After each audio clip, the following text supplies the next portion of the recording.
आमदारांनी नेमकं काय करणं अपेक्षित आहे, कशासाठी हा मतदारसंघ विधान परिषदेत निर्माण केला गेला आहे, त्यांनी समजून घेतलं पाहिजे की या माझ्या जिल्ह्यातल्या किती पदवीधरांना या माध्यमातून नोकरी मिळालेली आहे।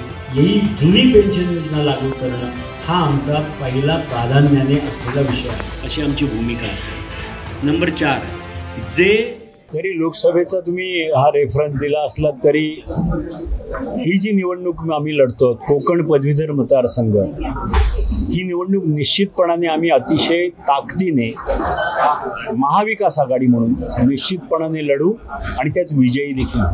आमची मोर्ची बांधणी अशीच आहे की महाविकास आघाडी हीच आमची एकत्रित ताकद आहे, कारण त्यांचे जरी कुठलेही उद्योग असले तरी आमचा एकच उद्योग आहे, या लोकांना बाजूला करणं, आणि ते निश्चितपणाने यावेळेला या मतदारसंघात आम्ही करून दाखवू। जे महत्त्वाचे जे पदवीधरांचे मुद्दे आहेत हेच मुद्दे आम्ही समोर धरलेले आहेत। त्यात सर्वात पहिल्यांदा प्राधान्याने आमचा विषय आहे तो जुनी पेन्शन आहे, तिच्यासाठी आम्ही आग्रही आहोत। शिक्षकांचे जे अनेक प्रश्न आहेत ते सोडवण्यासाठी आम्ही आग्रही आहोत।